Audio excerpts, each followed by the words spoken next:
Happy to report that there are no new deaths overnight that are at least attributed to the storm. And we didn't have anything of significance with regards to power outages, which is another positive. Overnight, our crews here have been working diligently to try and gather some additional tow truck crews. So their message had gone out via our social media, so we've been trying to process that. I do want to point out, though, that we've exhausted more or less our county contracts, so this will be an additional process to help us with that, because we do still have some areas where, even though the roads are passable, there still are numerous vehicles out there that we need to be able to get out of that area and stored somewhere so that we can actually do the complete removal of snow from those areas. I do want to point out that abandoned vehicles that were removed by Erie County, specifically in the areas of Hamburg and Orchard Park, those are going to be continued to be towed to the McKinley Mall, the former Sears parking lot. You can find that inventory online with regards to whose vehicles are there, and that is erie.gov/towed vehicles to see whether or not your vehicle is in one of our facilities.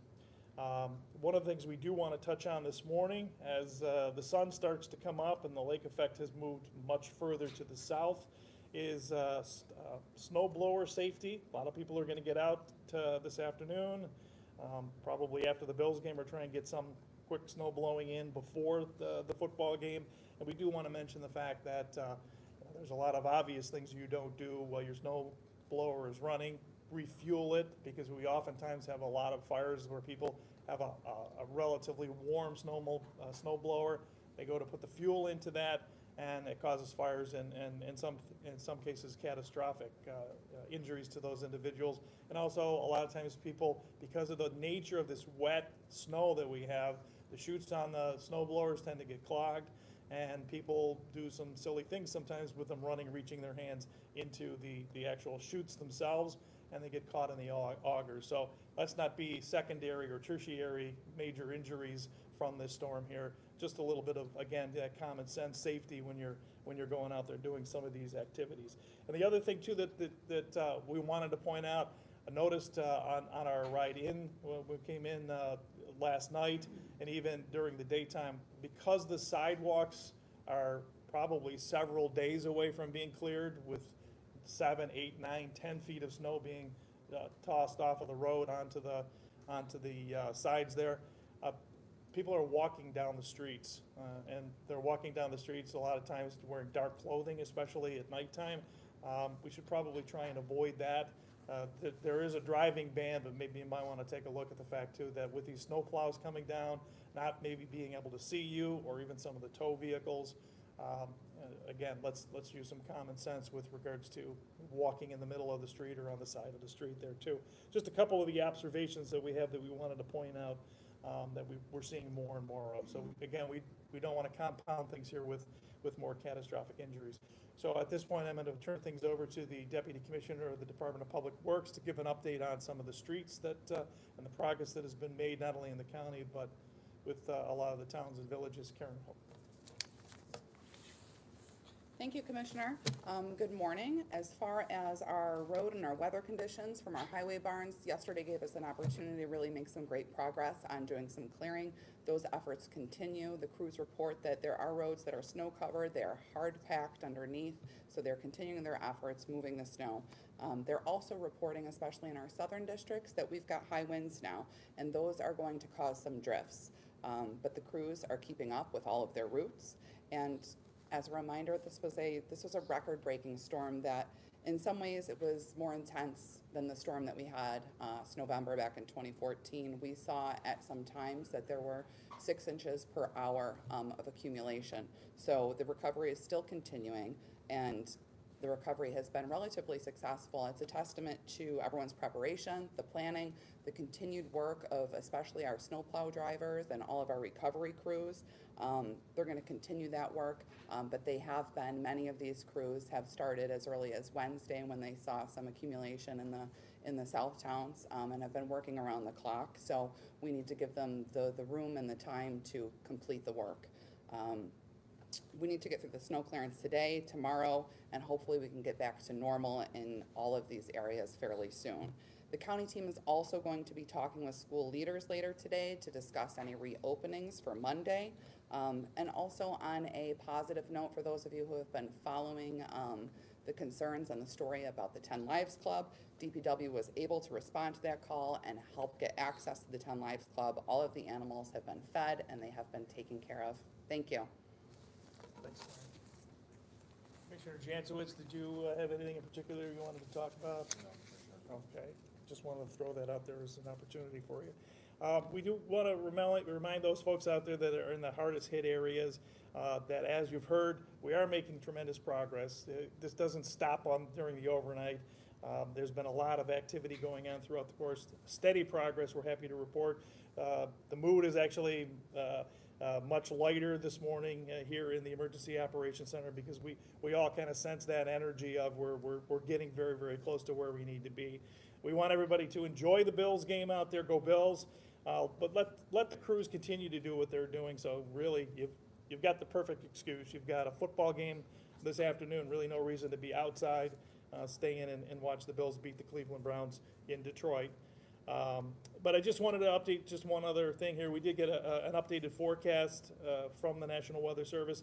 The lake effect snow warning has been replaced now, so we no longer have lake effect snow warning in Erie County to an advisory, but it's an advisory for the blowing snow. So keep that in mind that even though the skies might be clear, any instant one of those gusts come up and it goes to zero visibility again, making it very difficult if you're walking down the road to be seen, and a lot of times for our crews to see you as they're clearing that. There is a gale warning for Lake Erie as well as Lake Ontario, so combined with what's coming off of the lake, we could have gusts over 45 miles an hour. And from Western New York, we all know what happens when the wind blows that nice fresh snow. Also wanted to point out that the lake effect snow warning is still in existence for Chautauqua and Cattaraugus County. So with that, let's all just be safe. We continue to work. We'll update you with regards to the road closures as soon as there's a decision made. Same thing with the schools, and we'll keep you on top of everything. So let's be safe out there. And with that, feel free to ask a question of anybody that's up here. Is there a specific area that you're focusing on as far as snow clearance, like side street area, neighborhood, or, 'cause there's a lot, of course there's a lot of neighborhoods that just haven't seen plows. So I would say the specific areas are the areas, if they have the opportunity to take a look at the map where we have the driving bans currently. So county assets, state assets, county contracts are working in all those areas. So we would say Orchard Park, Evans, the Hamburg area, Lackawanna area, any of the areas that are impacted. We're not just looking at Orchard Park and then moving to another. It's all of the moving parts, all of those contractors, and that's really why we put out for additional tow services. So we didn't have to do a triage approach necessarily and just do one community and then get to the other. I will say it still is a daunting challenge to get to a lot of the side streets, the tertiary roads as we would refer to them. So now hopefully during the overnight we've managed to clear the major roads with regards to the tractor trailers as well as the vehicles. Now it's just a matter of getting into some of these neighborhoods where the roads, quite frankly, haven't been touched probably in 3 days. So it could be even until tomorrow that they might see a plow then? Well, I think you'll see plows, but some of these side streets, you need more than a plow. You're gonna have to have that snow actually, you're gonna need the high loaders and to get that out of there and pile it up, and or taking advantage of our new technologies that were purchased after the last storm, which are the snow blowers, which tend to be a lot more efficient because you're not trucking snow out, you're just relocating it. But that's going to be the approach, and it could be a while. That'll play into the school discussion as well, depending on how far we get through today. And are you able to get any of your plow drivers rest? Yeah, I'll let Karen speak to that, but yes. Our crews have done a fantastic job as far as working with each other between 2 shifts for 24-hour coverage. In some of our districts, they've had to catch their rest on site, on location, but they're working together, they're resting up so that they can get back out and work. How many plows do you guys have? We have, our full fleet is about 40. So depending on, we have had some circumstances where plows got stuck in some instances, so they weren't all always moving at the same time. But we had, for the majority, them out in full force. Certain areas, like I said, they did have some hours where they were limited on movement just because of visibility and being stuck. But they've been out the 40 in full force. And you guys said something earlier that you guys are looking for other people to come plow. Can you tell me just a little bit about that? We've actually had some offers from other municipalities. I know Cattaraugus County has offered to send some plows up our way, and I believe they were helping us out yesterday. So we're kind of fielding those offers as they come in and allocating those resources depending on which area they're coming from outside of the county. The only other thing I wanted to add to that, whereas the plow crews are refreshed, we also do have fire crews that have come in. A lot of the communities have assisted us with that, as well as EMS. Non-impacted areas, they've stepped up, so they've been given the firefighters in the West Seneca, but more importantly, like the Orchard Park, Hamburg, Evans area, where there's been a tremendous impact.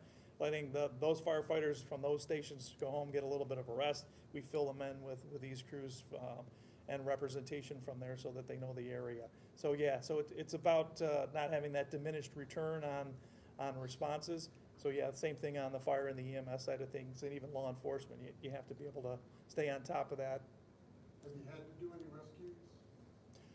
Well, I think the definition of rescue in this particular case has been, helping people out of their vehicles and taking them to the shelters. And we do still have a number of shelters where people are waiting until their vehicles are they're either reunited with their vehicles or they can arrange for additional rides to get out. But that's also been coordinated here through the Emergency Operations Center and the towns and villages that activated them. And so, yeah, so I would say to that extent, there's rescues there. There's been teams that have gone out that have actually done assessments on structures just to make sure that they're sound. There were several hundred of them yesterday alone. I'm sure we'll go out again today.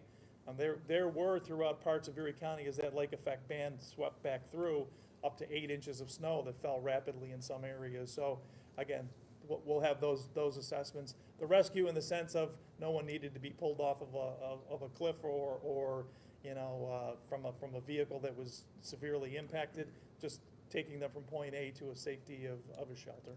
I meant from like a home, because are people aware enough that they need to clear their exhaust to their Yeah, we've to their actually, homes? actually through our social media and through these news briefings here, have stressed the fact that, with the new furnaces and even to clear the vents, to make sure that we keep that. If you do lose your power and you have the generators going there, you keep them far away from your house. Carbon monoxide, and working also with our partners in administrators, town mayors, supervisors. So it's partnership. So we push it for our social. No. Yeah. We've had like maybe one where there's been carbon monoxide issues where, they've been.